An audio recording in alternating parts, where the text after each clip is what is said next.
میں عوام کے لیے ایک ایسی گاڑی بناؤں گا جو اتنی بڑی ہوگی کہ اس میں پوری فیملی سما سکے، لیکن اتنی چھوٹی ہوگی کہ ایک اکیلا فرد اس کی دیکھ بھال کر سکے۔ اس کا را مٹیریل بھی بیسٹ ہوگا اور اس کو بنانے والے لوگ بھی بیسٹ ہوں گے۔ اس کا ڈیزائن تو بہت سمپل ہوگا، لیکن اس کی ٹیکنالوجی جدید ہوگی، اور قیمت تو اتنی کم ہوگی کہ کوئی بھی مناسب تنخواہ دار شخص اس گاڑی کو خرید سکے گا اور خدا کی زمین پر ڈرائیونگ سے لطف اندوز ہو سکے گا۔ یہ وہ خواب تھا جو 1903 میں فورڈ کمپنی کے فاؤنڈر ہنری فورڈ نے دیکھا تھا۔ ہنری فورڈ نے اپنے اس خواب کو ماڈل ٹی کے روپ میں عملی شکل دی۔ تاہم فورڈ کی پوری کہانی ایک پوزیٹیو سکسیس سٹوری نہیں ہے۔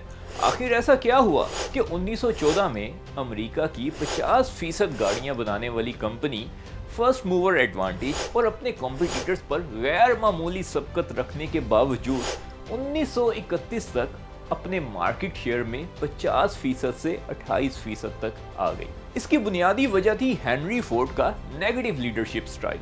ہنری فورڈ مسلسل اپنے لیڈرز کی بنیادیں کمزور کرتا اور اپنے لوگوں کے کام میں دخل اندازی کرتا، حتیٰ کہ اس نے اپنے ملازمین کی نجی زندگیوں کو بھی اپنے مطابق چلانے کے لیے کمپنی میں ایک ڈپارٹمنٹ بنا رکھا تھا۔ ایسا ہی کچھ حال تھا ہنری فورڈ کے بعد اس کے پوتے ہنری فورڈ سیکنڈ کا۔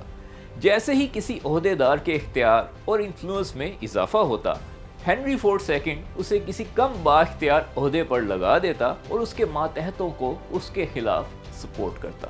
بہترین ایگزیکٹو وہ ہوتا ہے جس میں اتنی عقل ہو کہ اپنے کام کروانے کے لیے بہترین لوگوں کا انتخاب کر سکے، اور اتنا ضبط ہو کہ ان کے کام میں دخل اندازی سے باز رہ سکے۔ دونوں ہنری فورڈز کی انسیکیورٹی نے انہیں دوسروں کو اختیار دینے سے قاصر کر دیا۔ صرف سیکیور لیڈر ہی دوسروں کو اختیار دیتے ہیں، اور یہی ہے لیڈرشپ کا 12واں قانون، لا آف امپاورمنٹ۔ میں ہوں تیمور باجوہ اور آپ دیکھ رہے ہیں 21 Irrefutable Laws of Leadership by John Maxwell. اچھی لیڈرشپ کا مطلب بس یہ نہیں ہے کہ آپ خود کو بڑھائیں، اچھی لیڈرشپ کا مطلب یہ ہوتا ہے کہ آپ دوسروں کو بھی بڑھائیں۔ جب لیڈرز دوسروں کو بااختیار بنانے میں ناکام رہتے ہیں تو اس کی بنیادی طور پر 3 وجوہات ہوتی ہیں۔ اس میں سب سے پہلا بیریئر ہوتا ہے جاب سیکیورٹی کی خواہش۔ کمزور لیڈروں کو ڈر ہوتا ہے کہ اگر انہوں نے اپنے ماتحت ملازمین کو اپنا کام سکھا دیا تو پھر ان کی اپنی جاب رسک پہ لگ جائے گی۔ انہیں لگتا ہے کہ ہائر مینجمنٹ یہ سوچے گی کہ اب اگر اس کے ماتحت سارا کام سیکھ چکے ہیں تو ہمیں اس لیڈر کی کیا ضرورت ہے۔ دوسری رکاوٹ ہے چینج کے خلاف مزاحمت۔ جیسے جیسے انسان کی عمر بڑھتی ہے ویسے ویسے وہ تبدیلی کی مخالفت کرتا ہے، خاص طور پر ایسی تبدیلی جس سے کسی بہتری کی امید ہو۔ زیادہ تر لوگ تبدیلی کو پسند نہیں کرتے، یہ ایک حقیقت ہے۔